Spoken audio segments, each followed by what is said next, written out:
जग की जड़ता तब दूर करिए। ऐसे भगवान महावीर स्वामी की यह पावन धुनवाणी रूपी गंगा जो हमारे अज्ञान रूपी अंधकार को दूर करती है, ऐसी ज्ञानेश्वरी जिनवाणी रूपी गंगा को पाकर के हम सब भक्त जीव और प्रफुल्लित हो रहे हैं। हमारी प्रसन्नता, हमारी आनंद की पद्धति क्रम क्रम से बढ़ती जा रही है। वासना किसे आनंद नहीं देती। वासना भव्य जीवों के लिए आनंददायिनी माँ के समान है और यह आनंददायिनी माँ वासना हम सबके चित्तों को प्रफुल्लित कर रही है। आओ समय साल की 113वीं 14वीं 15वीं गाथा प्रारंभ होती है। अहे जीवस्य नोगो को हो भी तैजति अर्णो जीवसा जीवस्य एव मरणत्मा वर्णम एव में जो जीवो सोचे वदुनियम दोता अजीवो अन्य अन्ते दोसो पच्चय लोकम कम्मानम ऐते ऐने को अन्नो को कप को अवधीचेना देखो हो तय पच्चय कम्मम लोकम अवीअनम। ये बंधुओं, शरीर हमें जुदा दिखता है। ये पन भवन वाहन ज्ञान शयन स्त्री पुत्र हमें जुदे दिखते हैं तो हम इनको जुदा मान लेते हैं आपके आग्रह पर, जिनेंद्र देव के आग्रह पर। जिनवाणी के उपदेश सुनकर के जब बार बार जिनवाणी माँ बोलती है शरीर जुदा है, आत्मा जुदा है, बपुर ग्रहम धनम दारा पुत्रा मित्राणि सत्रवा सर्वधान्य स्वभावानी के अन्य स्वभाव वाले हैं, अत्यंत अभाव वाले हैं, तो मैं इनको मान। लेकिन आचार्य कहे कि ऐसा करने से तो तुम्हारा मात्र 10 प्रकार के बहिरंग परिग्रह का त्याग हुआ। सुना? 10 प्रकार। सुना? यदि तुमने शरीर को अपना नहीं माना, चलो ठीक बात, तुमने स्त्री पुत्र धन मकान को अपना नहीं माना, ये भी ठीक है, लेकिन बहिरंग को अपना नहीं मानने से तुम्हारे 10 प्रकार के परिग्रह का त्याग हो जाएगा। लेकिन 14 प्रकार का अंतरंग परिग्रह जो है, जो मूर्छा भाव पैदा किए है, जो तुम्हें निज से मिलने नहीं देता है, आत्मा की शांति को छीन रहा है, वितरागता से दूर हटाए है। प्रिय बंधुओं, आचार्य भगवंत ने कहा कि देखो जी, मन के विकारी भाव भी तो तेरे ही परिग्रह है। ये बता कि जो तुझे कभी गुस्सा आता कि नहीं आता? आता। ये गुस्सा तेरा है क्या नहीं है? जब मैं गुस्सा करता हूँ उसके दंड का भागीदार तो नहीं होता। बोलो सही भाई। और गुस्से में जो कसाय भाव हुआ है, कसाय से स्थिति बनती होता है, तो वो भी मुझे ही होता है। अच्छा, ये बताती है क्या तेरा स्वरूप बंधमय है क्या बंधमय है? तू स्वभाव दृष्टि से देख, विभाव दृष्टि से देख रहा है। कम से कम अपने आप को तो अच्छी नजर से देखो बेटा।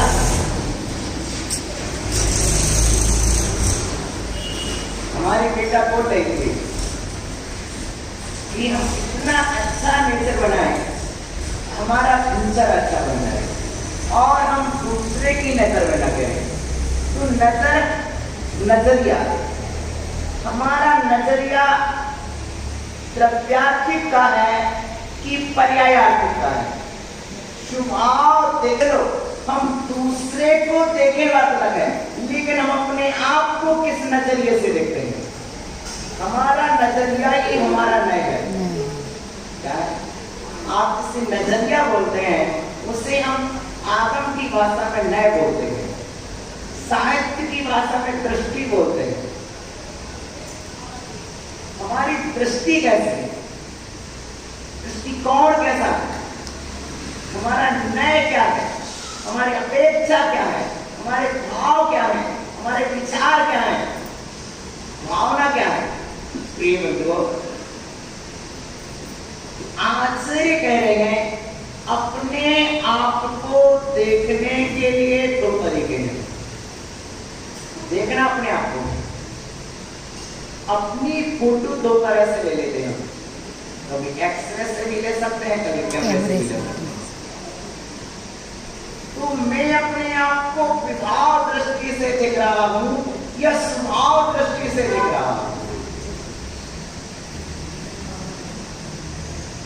मुझे कोई बिना बात का डांटे तो अच्छा नहीं लगता, मुझे कोई कुछ कहे तो अच्छा नहीं लगता। अब बात यह है कि अच्छा लगना या बुरा लगना ये तेरा स्वभाव है कि विभाव है? जहां तक अच्छे लगने की बात है वहां तक ही बुरे लगने की बात है, और जहां तक बुरे लगने की बात है वहीं तक अच्छे लगने की बात है। जहां तक अच्छा लगता है वहां तक राग है, जहां तक बुरा लगता है वहां तक द्वेष है, जहां तक राग द्वेष है वहां तक संसार है, वहां तक कर्म बंध है। क्या है? कर्म बंध। ये है तत्व निर्णय की ओर बढ़ते कदम। तो मुझे अच्छा क्या लगता है? अच्छा मुझे राग लगता है, बुरा मुझे द्वेष लगता है। मेरे राग में जो सहायक होते हैं वो मुझे अच्छे लगते हैं, जो मेरे द्वेष में सहायक होते हैं वे मुझे बुरे लगते हैं। जो मेरे राग में बाधक होते हैं वे मुझे बुरे लगते हैं, जो मेरे द्वेष में बाधक होते हैं वे मुझे अच्छे लगते हैं।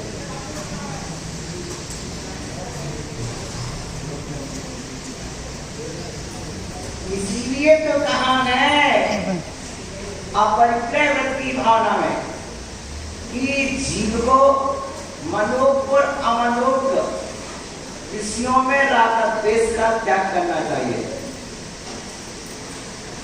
ये हमारे बीच में आकाश बैठा है, 4 दिन से दिख रहा हूँ एक ही टी शर्ट पहन गया, एक ही शर्ट पहन गया रहा। ऐसा लगता है जैसे इसके घर में दूसरी कोई नहीं। 4 दिन से एक ही शर्ट पहन गया रहा, जैसे इसके घर में दूसरी। इस बात को समझो, यदि ऐसी बात तुमने कह दी तो सामने वाला क्या करेगा? बोला बोला अब क्या करेगा सामने वाला? और सामने वाला जितना करेगा उससे ज्यादा अब आकाश के साथ में तो आकाश की बहन भी बैठी है, अब वो क्या करेगी? भैया तुम ऐसा करते हो, चलो कल से नए कपड़े पहन के जाना। मतलब है कि हमने जो कपड़े से द्वेष किया, उस द्वेष करने से राग की पूजा कर ली, राग की उपासना कर ली और परिग्रह की वृद्धि कर ली। हम यदि एक चीज को बुरा कहते हैं, इसका मतलब है कि नई चीज का आदर कर रहे हैं। हम कभी भी एक चीज का आदर करके दूसरे का अनादर कर लेते हैं और एक का अनादर करके दूसरे का आदर कर लेते हैं। ये सेट खराब लग रही है। इसका मतलब क्या है? कोई दूसरी अच्छी होती है। जिस शर्ट को तुमने 6 महीना पहना, आज उसी को खराब पहना है। जिसने तेरा 6 माह तक साथ दिया है, आज तुम उसी को खराब कर रहे हो। तो ये शर्ट खराब है कि विचार खराब है? विचार खराब है, विचार खराब। जब हमारे अंदर विचार उमा स्वामी की दृष्टि गायब हो जाती है। उमा स्वामी कहते हैं मनुष्य में राग नहीं करना, अमनुष्य में द्वेष नहीं करना। जब सामान्य चीज से काम चल रहा है तो विशेष चीज की क्या जरूरत है? सामान्य से काम चल रहा है, काम ही तो करना है। धर्मसागर जी महाराज कंकड़ से माला पहन लेते हैं।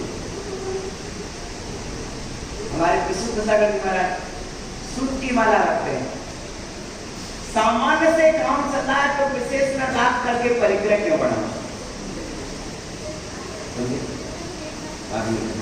और हम दूसरे के अंदर अच्छी भावनाओं की निर्माता बन जाते हैं। इतना ही नहीं, हम दूसरे के अंदर बुरी भावनाओं के निर्माता भी बन जाते हैं। हमारे पास रखी हुई वस्तु हमारी योग्यता को दर्शाती है और दूसरे के भावनाओं को जगाती है। राइट? बोलो सही। आश्चर्य उपन्ने का मनुष्य में राग नहीं करना, अमनुष्य में द्वेष नहीं करना, प्रिय में राग नहीं करना, अप्रिय में द्वेष नहीं करना। और यदि करोगे तो परिग्रह बढ़ेगा। क्या बढ़ेगा? परिग्रह बढ़ेगा। आकाश को समझदार है तो अपन ने आकाश को बोल दिया भाई 5 दिन से एक शर्ट पहन के आ रहा, ठीक है ना? तो आकाश को बोलता महाराज आपको ऐसा आशीर्वाद दो कि ये शर्ट भी ना पहनना पड़े। आप तो 5 दिन की बात कर रहे हो, आपको अंदर तो आशीर्वाद दो कि ये अंबर का चक्कर छूटे, हम भी दिगंबर हो जाए। दिगंबरों की सेवा का फल दिगंबर होना चाहिए ना? समझे भैया? समझे? आचार्य कहते हैं बाहर की वस्तु को जुदा मानने वाले भी जाएंगे, लेकिन भीतर के परिणाम क्रोध, मान, माया, लोभ, इनको जुदा कौन माने?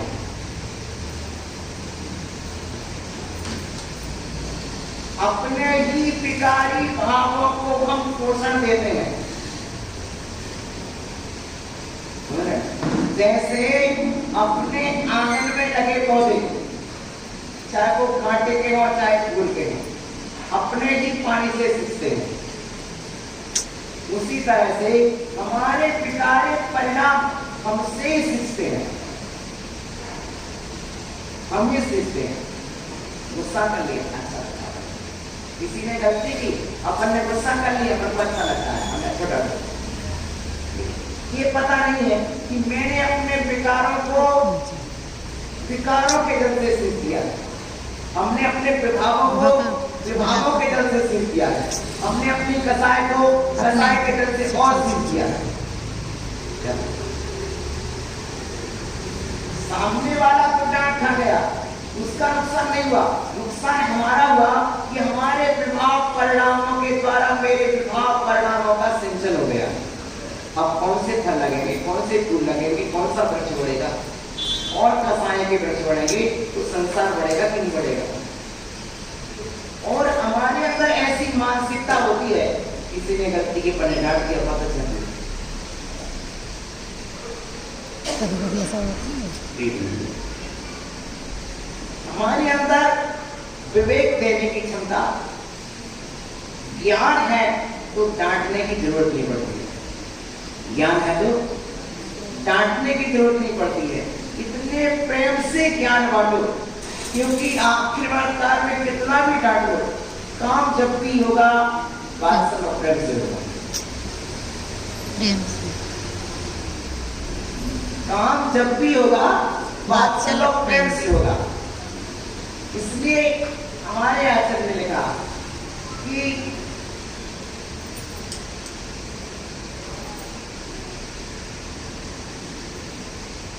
परोपकार प्रवण हृदय के अंदर दर्शन विशुद्धि भी चाहिए, वात्सल्य भी चाहिए। और जब दर्शन विशुद्धि और वात्सल्य होता है तभी वह जीव मार्ग प्रवाह में तत्पर हो पाता है। आपको कुछ कठिन लगे तो आप चिंता मत करना, क्योंकि मेरे अंदर ये चिंता है कि मैं महान विषय आपके सामने कैसे रखूं, और मुझे आपका ग्रेड देख करके आपको ग्रेड बनाने की भावना है। कैसे आपको, जब तक हम महान पुरुषों के महान विचारों से आपको परिचित नहीं कराएंगे तब तक आप महान बनने की कल्पना भी नहीं कर पाओगे। आओ, तो क्रोध परिणाम है जहां वो जीव की अशुद्ध दशा है, तो हमें अशुद्ध का जब लक्ष्य बनाएंगे और अशुद्ध अशुद्ध अशुद्ध नजर आएगा, लेकिन जब शुद्ध को लक्ष्य बनाएंगे तो शुद्ध नजर आएगा। आज से इसी शास्त्र में कहेंगे कि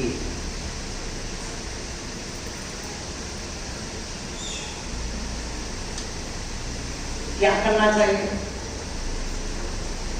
कहेंगे शुद्ध अपाय भीतर हो, शुद्ध आत्मा को ग्रहण करना चाहिए, विभाव विकार विवर्जित शुद्ध आत्मा को ग्रहण करना चाहिए। कैसो गिप्पयप्पा, कैसे आत्मा को ग्रहण करना चाहिए, कहेंगे जिस अभ्यास से तुमने भेद लिया है उसी अभ्यास से आपको ग्रहण करना चाहिए। प्रिय आत्मन, मैंने गुस्सा कर लिया, मान अभिमान लोभ कर लिया, पर करने के साथ साथ बस इतना भीतर का बोझ जगा रहे, ये सब मेरे स्वभाव नहीं है, ये मेरा परमार्थ स्वरूप नहीं है। जा रहे हो व्यवसाय को, व्यवसाय करके जाना। दिलीप भाई, व्यवसाय को जा रहे हो, व्यवसाय को जा रहे हो, व्यवसाय करके जाना। व्यवसाय को जा रहे हो, व्यवसाय करके जाना। और व्यवसाय करके आना। सुनो, व्यवसाय को जा रहे हो तो व्यवसाय करके जाना, और व्यवसाय करके आना। मतलब है कि तुम व्यापार के लिए जा रहे हो तो व्यवसाय माने ज्ञान, एक ज्ञान करके जाओ कि मैं जा जरूर रहा हूं, यह मेरा एक सांसारिक दायित्व है, लेकिन मेरा एक स्वाभाविक कर्तव्य नहीं। ये हमारे सांसारिक जरूरत हो सकती है, पर ये मेरी पारमार्थिक जरूरत नहीं है। व्यवसाय माने निर्णय।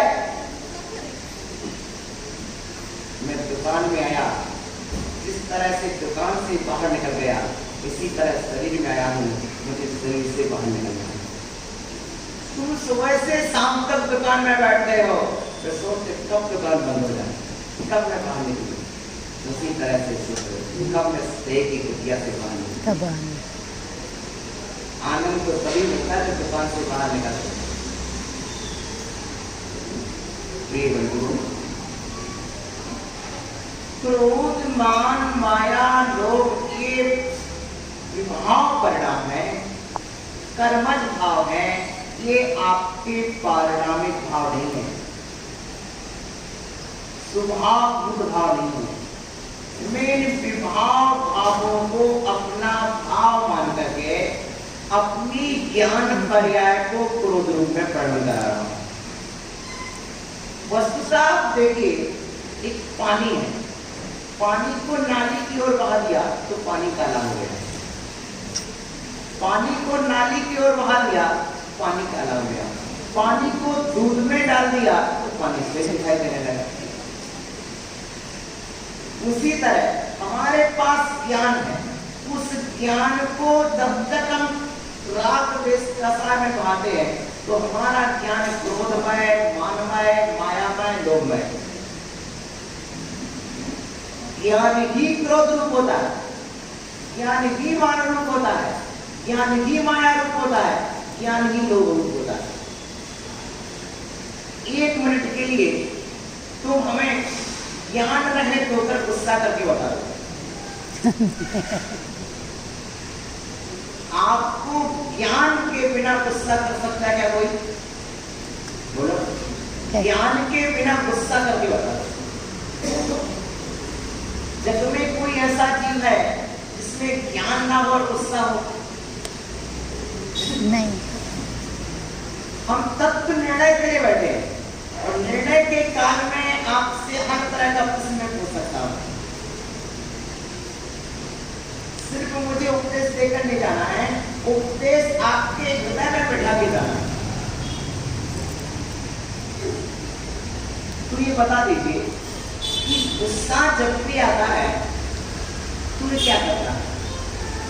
हमारे ज्ञान को व्यवहार में डालता है।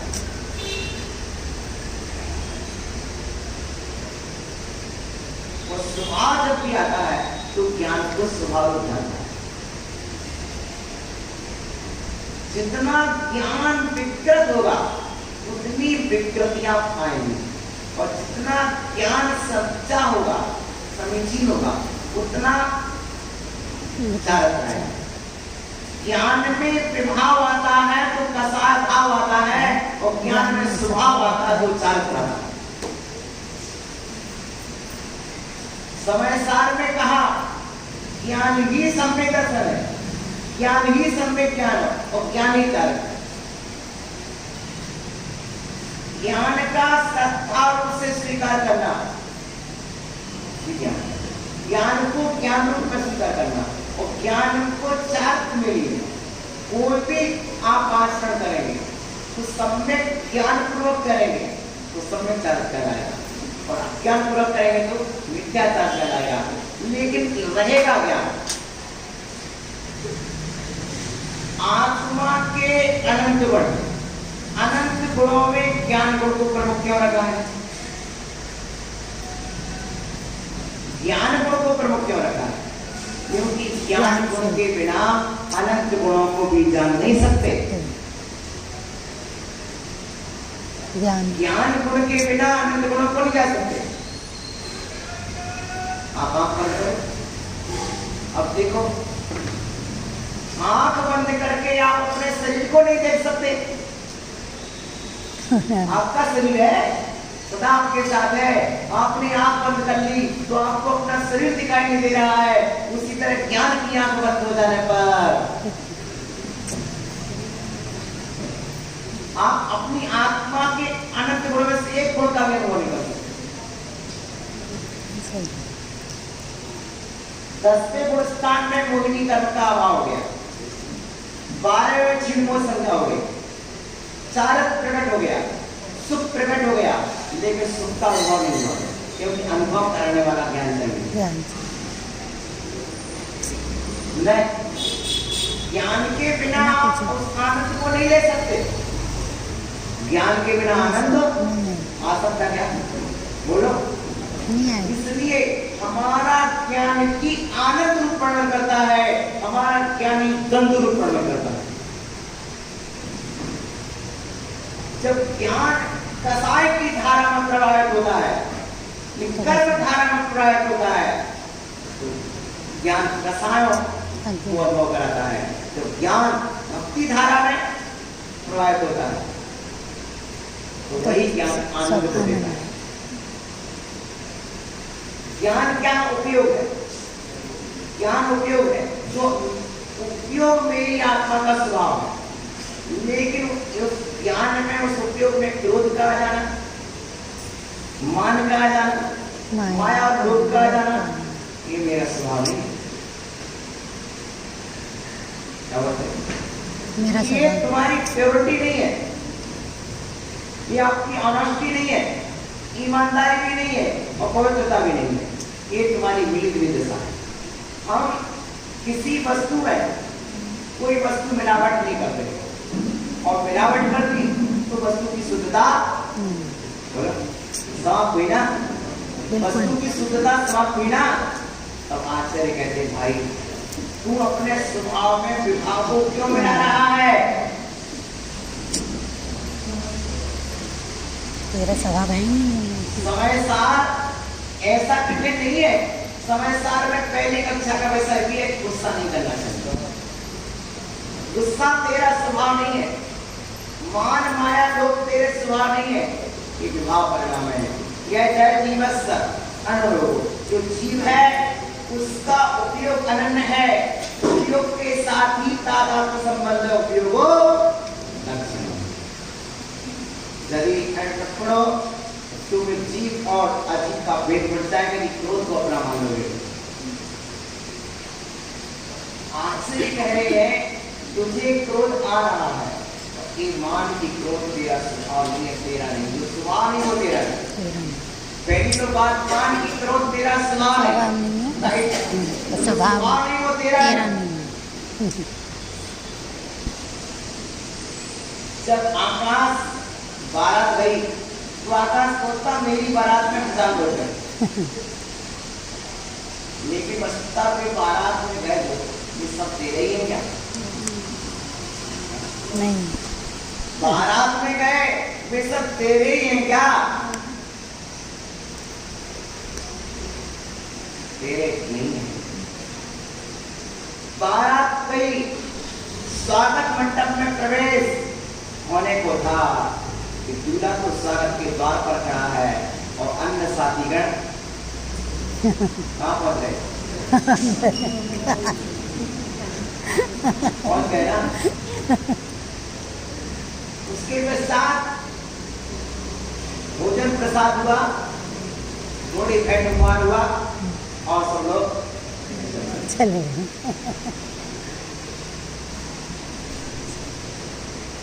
वस्तुतः वो बाराती पर के साथ में आए जरूर हैं, पर कुछ क्षण के साथ। इसी तरह क्रोध आत्मा में आए जरूर है, पर कुछ क्षण का साथी है, वो अपना साथी नहीं। और बाराती आए, बाराती चले गए, पर इसको पर को प्रभाव नहीं पड़ता कौन आया और कौन, क्योंकि वर के अंदर एक अभिलाषा है कि मैं वधू को लेने आया हूं, वधू को लेने आया हूं। अब वधू को जब लेने जाता है तब क्या होता है? कहती बीच रास्ते में शादी भी हो गई, भाव में पड़ गई, यहां तक गाड़ी में बैठ गई। अब फिर भी हो सकता है वधू का भाई रोकने आ जाए, मत जाओ मत चलो, तब क्या करेगा? कोई ना कोई ऐसा उपाय करता है, प्रलोभन देता है। कोई ना कोई, छोटे बच्चे हैं बड़े हैं, उसकी योग्यता अनुसार कुछ ना कुछ प्रलोभन देता है और ले जा। क्या करता है? ले जा। हाँ। वह अपना रास्ता बनाता है और भाई को प्रेम पूर्वक विदा करता है, क्योंकि उसे मालूम है कि ये बहन है, इसको भी कष्ट नहीं पहुंचना चाहिए और भाई को भी कष्ट नहीं पहुंचना चाहिए। इसलिए जिस प्रलोभन से वह मान जाए उतना प्रलोभन देकर के उस भाई को कोशिश करता है प्रलोभन। क्यों कि छोटे में काम चल रहा है, बड़ी चीज हमें मिलेगी। क्या छोटी सी चीज देने के बाद बड़ी चीज मिल रही है, तुमने स्वीकार किया कि नहीं? जब संसार में थोड़ी संपत्ति देने के बाद तुम्हें वधू के रूप में संपत्ति में स्वीकार कर ली, तब आज से कहते हैं ये जी तो ये संसार का तो पूरा ज्ञान है। उसी तरह यदि तू क्रोध परिणाम का त्याग कर दे तो क्षमा स्वभाव तेरा प्रकट हो जाएगा। मान परिणाम का त्याग कर दे, विनय स्वभाव प्रकट हो जाएगा। माया परिणाम का त्याग कर दे, आदर स्वभाव प्रकट हो जाएगा। लोग परिणाम का त्याग कर दे तो तेरा सुचिता स्वभाव प्रकट हो जाएगा, संतोष आ जाएगा।